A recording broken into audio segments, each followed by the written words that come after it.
नमस्कार प्रिय विद्यार्थियों। आज हम हिंदी भाषा के बारे में अध्ययन करेंगे। जैसा कि हमने पिछले वीडियो में देखा, भाषा किसे कहते हैं, भाषा के बारे में जाना। आज हम यहाँ पर जानने वाले हैं हिंदी भाषा। हम शुरू कर रहे हैं व्याकरण।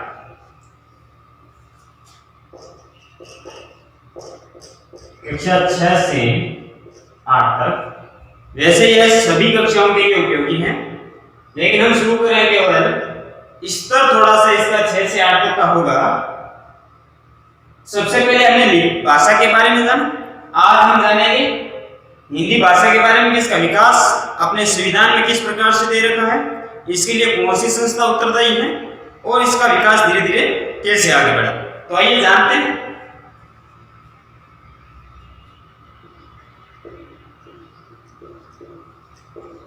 केंद्रीय हिंदी निदेशालय नई दिल्ली में स्थित एक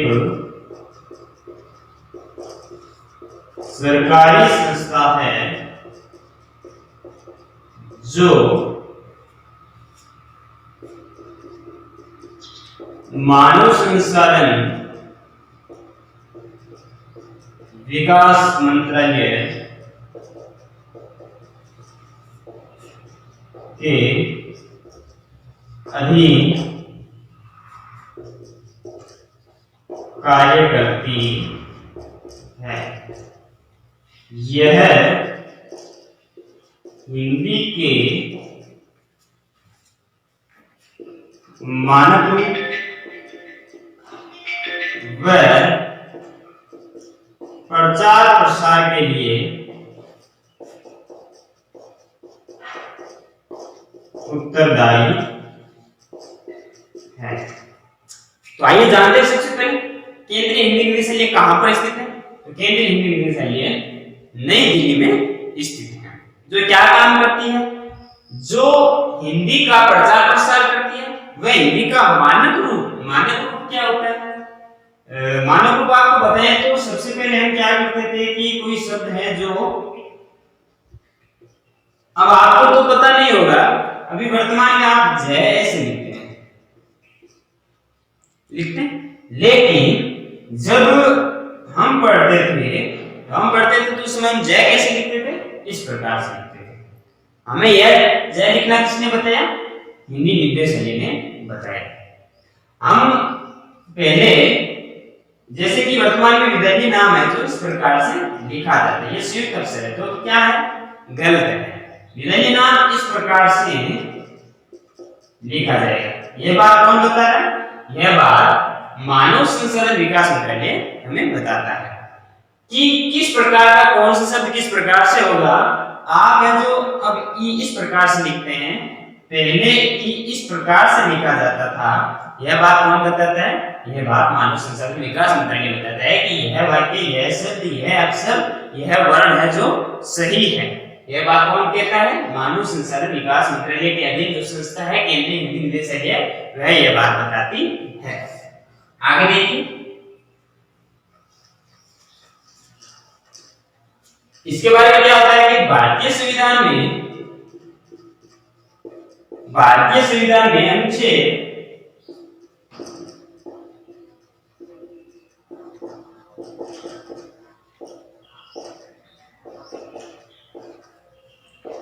351 के तहत 1 मार्च 1960 को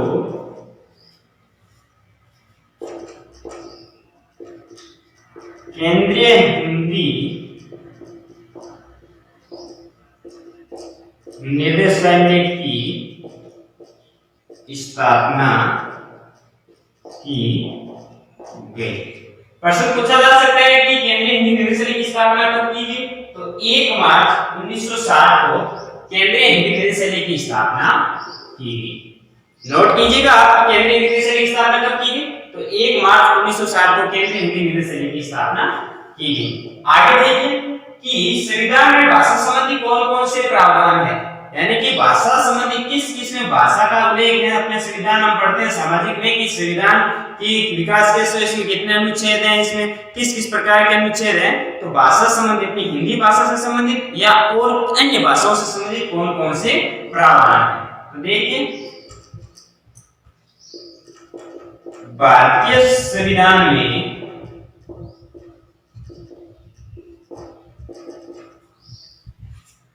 भाषा संबंधी प्रावधान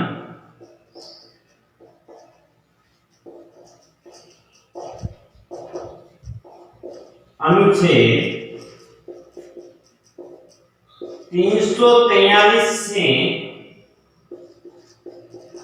351 तक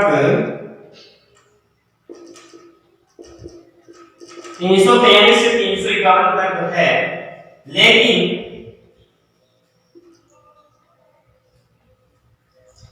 14 सितंबर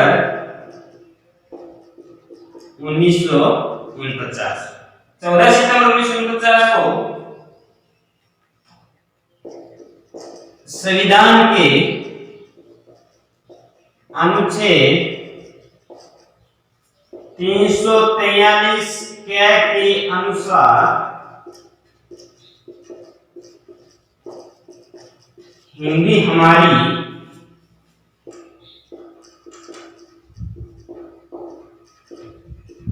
राजभाषा होगी तथा इसकी लिपि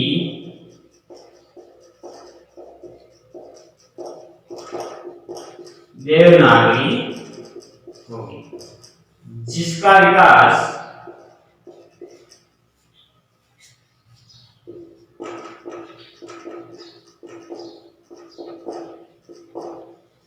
ब्राह्मी लिपि से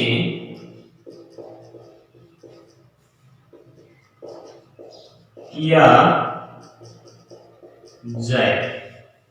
क्या बात की गई कि भारतीय संविधान में अनुच्छेद कहां से लेकर कहां तक भाषा संबंधी प्रावधान है।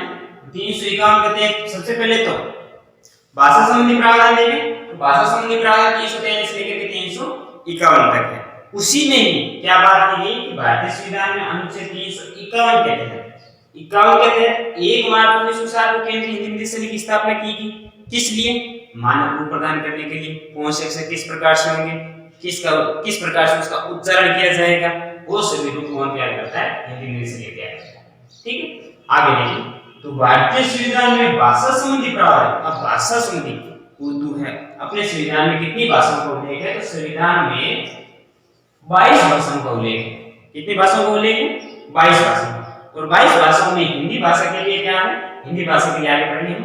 तो देखिए 343 से 351 तक है भाषा संबंधी प्रावधान, तो 22 भाषा के लिए उल्लेख उसमें।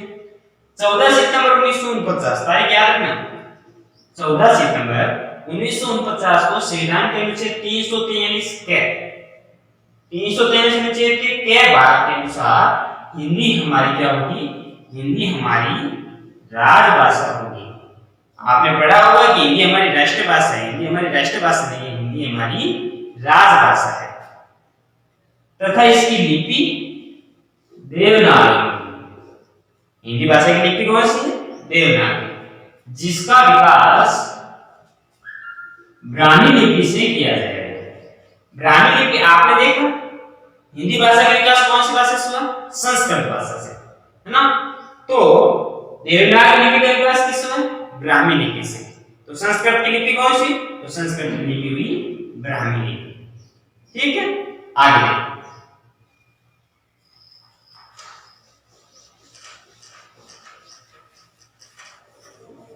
आपने देखा लिपि, प्रश्न नोट कीजिएगा लिपि किसे कहते हैं।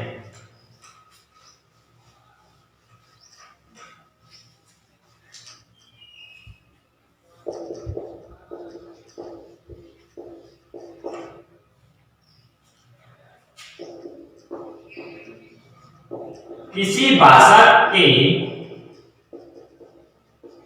लिखने के ढंग को, किसी भाषा के लिखने के ढंग को लिपि कहते हैं।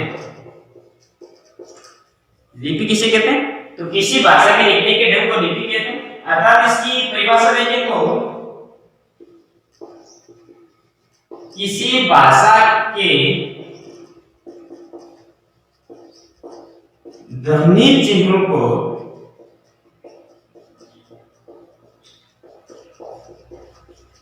लिखने के प्रकार को लिपि कहते हैं। और सुना है किसी भाषा को लिखने का ढंग, हम हिंदी भाषा लिख रहे हैं और हिंदी भाषा हम लिख रहे हैं ए आ ई ए हम कुछ भी लिख रहे हैं तो यह लिपि। हम लिख रहे हैं अंग्रेजी में A B C D E F G H, यह लिपि है। तो हम देखा किसी भाषा को लिखने का ढंग क्या कहलाता है? लिपि कहलाता है। हम उस भाषा को जिस रूप में लिख रहे हैं वह रूप उसकी लिपि कहलाएगी।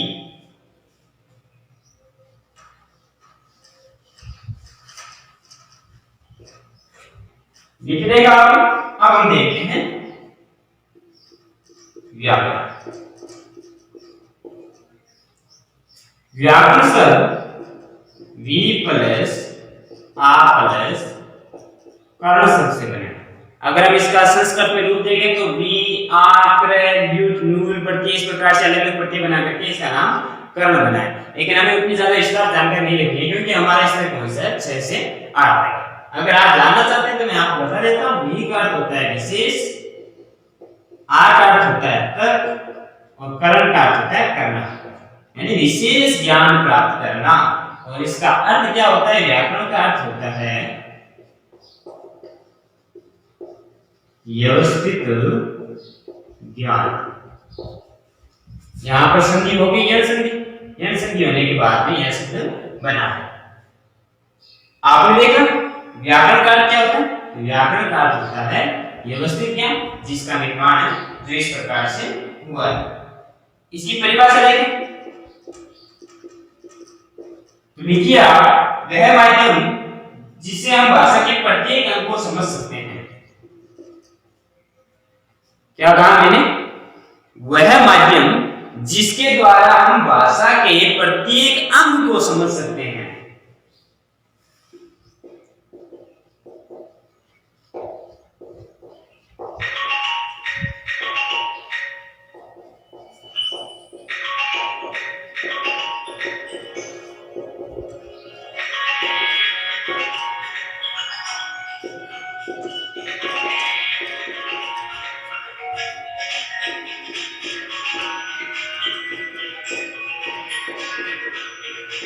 हमने कहा वह माध्यम जिसके द्वारा हम भाषा के प्रत्येक अंग को समझ सकते हैं क्या कहलाता है? व्याकरण कहलाता है। वह माध्यम जिसके द्वारा हम भाषा के प्रत्येक अंग को समझ सकते हैं व्याकरण कहलाता है। व्याकरणीय भाषा के कितने अंग हैं? तो व्याकरण और भाषा के 3 अंग हैं।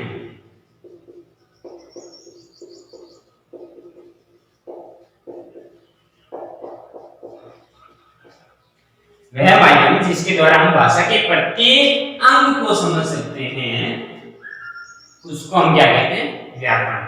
व्याकरण के कितने अंग हैं? व्याकरण के 3 अंग है। पहला आता है वर्ण, दूसरा आता है शब्द, तीसरा आता है वाक्य। तीनों अंग देखा। जैसे कि मान लीजिए अपने शरीर का अध्ययन करना है, पूरे शरीर को समझना है। आपने पहले आंखों का अध्ययन किया, नाक का अध्ययन किया, मुंह का अध्ययन किया, हाथ का अध्ययन किया, 5 उंगलियां हैं, नाखून है, किस प्रकार से नलियों का निर्माण हुआ, किस प्रकार से इसमें जॉइंट लगे हुए हैं, किस प्रकार से इसमें खून है जो सिरा और धमनियों के माध्यम से आगे बढ़ रहा है। उसी प्रकार से व्याकरण को समझना है तो व्याकरण को इन तीनों को ध्यान से समझने के बाद में, तीनों का ध्यान से अध्ययन करने के बाद में आप व्याकरण के ज्ञाता बन जाएंगे। जब आप व्याकरण के ज्ञाता बन जाएंगे तो आपको क्या कहा जाएगा? तो आइए देखते हैं।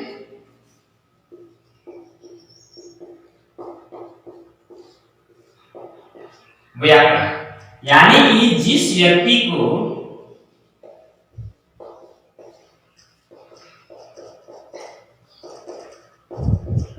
व्याकरण का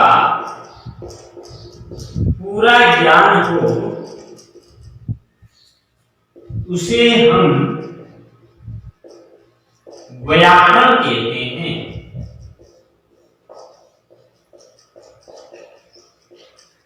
यानी कि जिस व्यक्ति को व्याकरण का पूरा ज्ञान हो उसे हम क्या कहते हैं, उसे हम व्याकरण कहते हैं। तो आप सभी व्याकरण बनने के लिए तैयार हैं? तो आइए जानते हैं आज भाषा का पहला अंक। पहला अंक कौन सा होता है भाषा का? पहला अंक होता है वर्ण।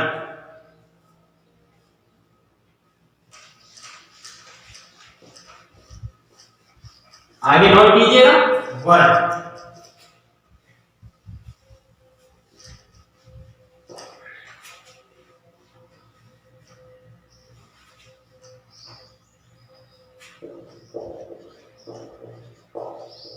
आज हम करेंगे वर्ण का विचार, वर्ण के बारे में जानेंगे कि वर्ण किसे कहते हैं।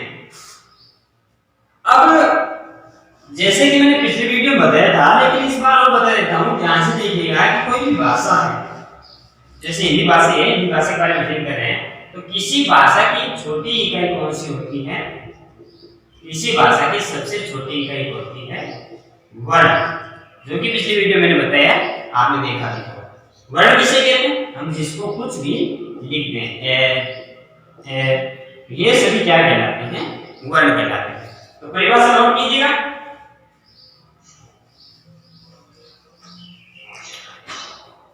परिभाषा हिंदी भाषा की वर्ण वह ध्वनि है जिसका विभाजन नहीं हो सकता।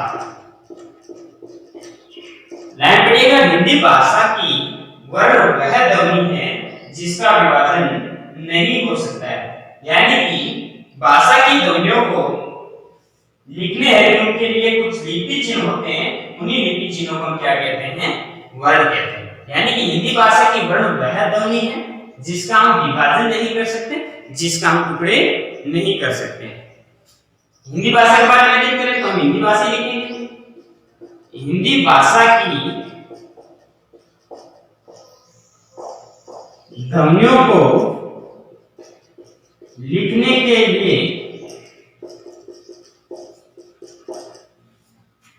जिन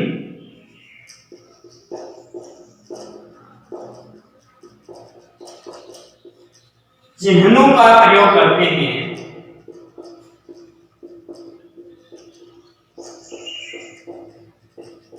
उसे वर्ण कहते हैं। भाषा की सबसे छोटी मौखिक इकाई कौन सी होती है? तो मौखिक इकाई होती है अपनी ध्वनि। भाषा की सबसे छोटी मौखिक इकाई होती है ध्वनि, लेकिन जब हम इन्हीं ध्वनियों को लिखने लग जाते हैं तो ये क्या बन जाती है?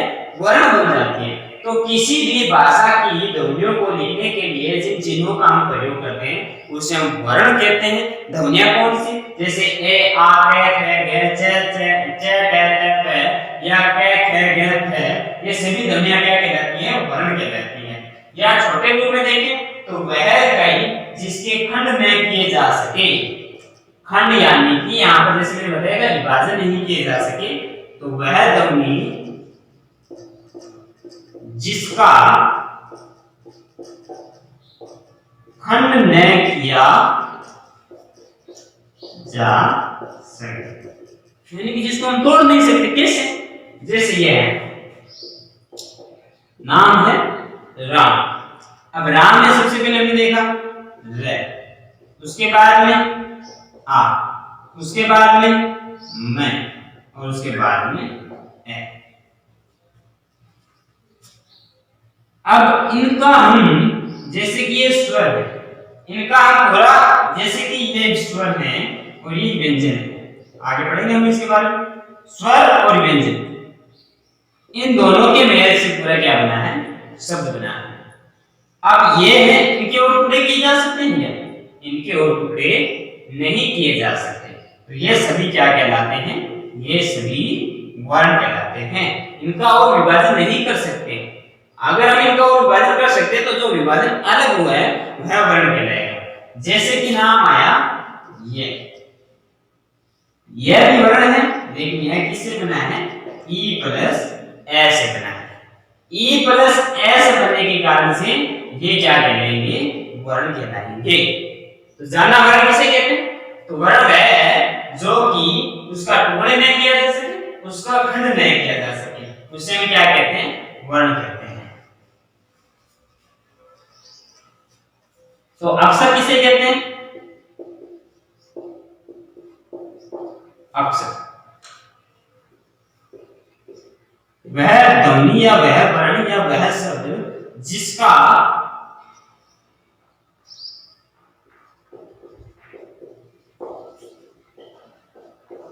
स्वर में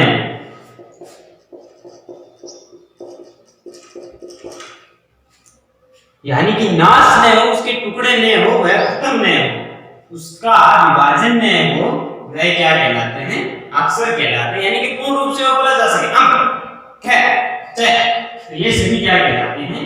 अक्षर कहलाते हैं। इनके बारे में अगर आगे हम देखें तो वर्णमाला किसे कहते हैं?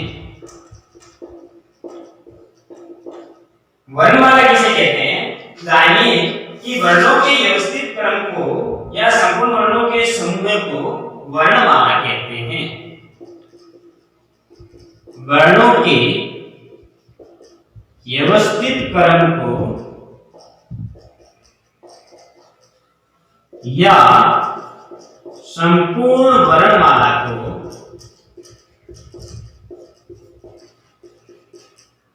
संपूर्ण वर्णों के समूह को वर्णमाला कहते हैं। हिंदी वर्णमाला में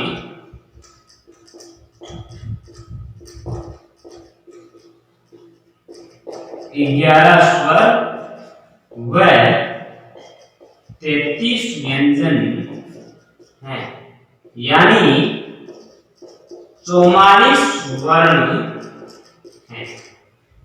तो आज के लिए हमने जाना सबसे पहले हिंदी भाषा के बारे में। हिंदी भाषा के बारे में जानने के बाद में व्याकरण के बारे में जाना, व्याकरण के बारे में जानने के बाद में लिपि के बारे में जाना, लिपि के बारे में जानने के बाद में व्याकरण के तीनों अंगों के बारे में जाना कि वर्ण किसे कहते हैं, शब्द किसे कहते हैं, वाक्य किसे कहते हैं, ये हम आगे पढ़ेंगे। लेकिन हमने वर्ण के बारे में जाना, सबसे पहले वर्ण की परिभाषा के बारे में, वर्ण की परिभाषा के बाद में अक्षर किसे कहते हैं, अक्षर के बाद में वर्णमाला किसे कहते हैं। तो आइए पहला प्रश्न नोट कीजिए आप सभी अपनी पुस्तिका में।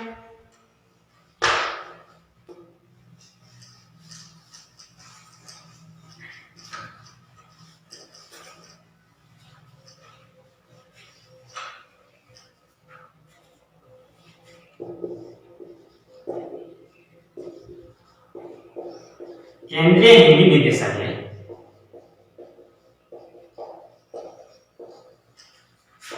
कहाँ व कब स्थापित हुआ?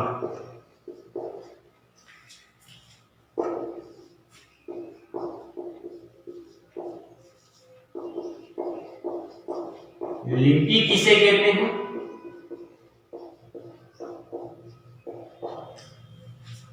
तथा हिंदी की लिपि कौन सी है?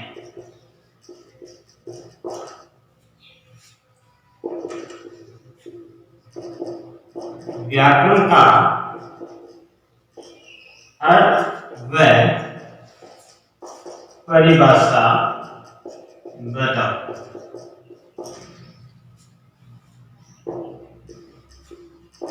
वर्ण किसे कहते हैं?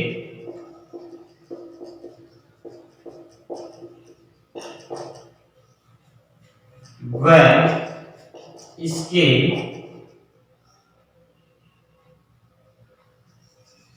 वर्ण किसे कहते हैं? ठीक है, इसका अगला प्रश्न यहाँ देखिए। भाषा की सबसे छोटी इकाई शब्द के अनुसार बताएं। और अंतिम प्रश्न आप देखिए, वर्णमाला किसे कहते हैं? वर्णमाला किसे कहते हैं? तो ये 6 प्रश्न हैं और इन 6 प्रश्न को आप देखेंगे। केंद्रीय हिंदी यूनिवर्सिटी की स्थापना कहाँ की गई और कब की गई, वीडियो में मैंने भी बताया आपको। लिपि किसे कहते हैं, हिंदी की लिपि कौन सी है, ये भी हमने जाना। फिर व्याकरण का अर्थ, इसकी परिभाषा भी आपको बताएंगे। व्याकरण का अर्थ क्या होता है, व्यवस्थित ज्ञान होता है, इसकी परिभाषा भी आप देखेंगे। फिर वर्ण किसे कहते हैं, वर्णों के प्रकारों के बारे में हमने जाना। अक्षर किसे कहते हैं, इसके बारे में हमने देखा। फिर भाषा की सबसे छोटी इकाई शब्द के अनुसार। यह प्रश्न आपको मैंने इस वीडियो में नहीं बताया, यह प्रश्न आपको मैंने पहले वाले वीडियो में बताया है। तो आप पहले वाले वीडियो में जानेंगे, वहां पर जाएंगे आप और वहां पर देखेंगे कि भाषा की सबसे छोटी मौखिक इकाई कौन सी है, लिखित इकाई कौन सी है, अर्थ के आधार पर भाषा की सबसे छोटी इकाई कौन सी है, और व्याकरणिक पूर्णता के आधार पर भाषा की सबसे छोटी इकाई कौन सी है, और भाषा की सबसे छोटी इकाई कौन सी है, और भाषा की सबसे बड़ी इकाई कौन सी है। इस प्रश्न का उत्तर आपको उस वीडियो में मिलेगा। तो आपको छू के छू साथ हैं वो, जो भी उनका नाम आपको यहाँ पर लिखना है कि भाषा की सबसे छोटी इकाई कौन सी है, भाषा की सबसे बड़ी इकाई कौन सी है, भाषा की सबसे छोटी मौखिक इकाई कौन सी है, भाषा की सबसे छोटी लिखित इकाई कौन सी है, भाषा की सबसे छोटी अर्थ के आधार पर इकाई कौन सी है, और व्याकरणिक पूर्णता के आधार भाषा की सबसे छोटी इकाई कौन सी है। वो सभी इकाइयां आपको क्या करना है, पहले वाले वीडियो में जाकर के देखना है और अपने उत्तर पुस्तिका में लिखना है। फिर अंतिम प्रश्न है, वर्णमाला किसे कहते हैं और इसके कितने भाग हैं। तो हमने देखा वर्णमाला किसे कहते हैं, स्वर और व्यंजन। हम कल के वीडियो में स्वर के बारे में अध्ययन करेंगे और व्यंजन के बारे में अध्ययन करेंगे। तो आपको बहुत बहुत शुभकामनाएं, धन्यवाद।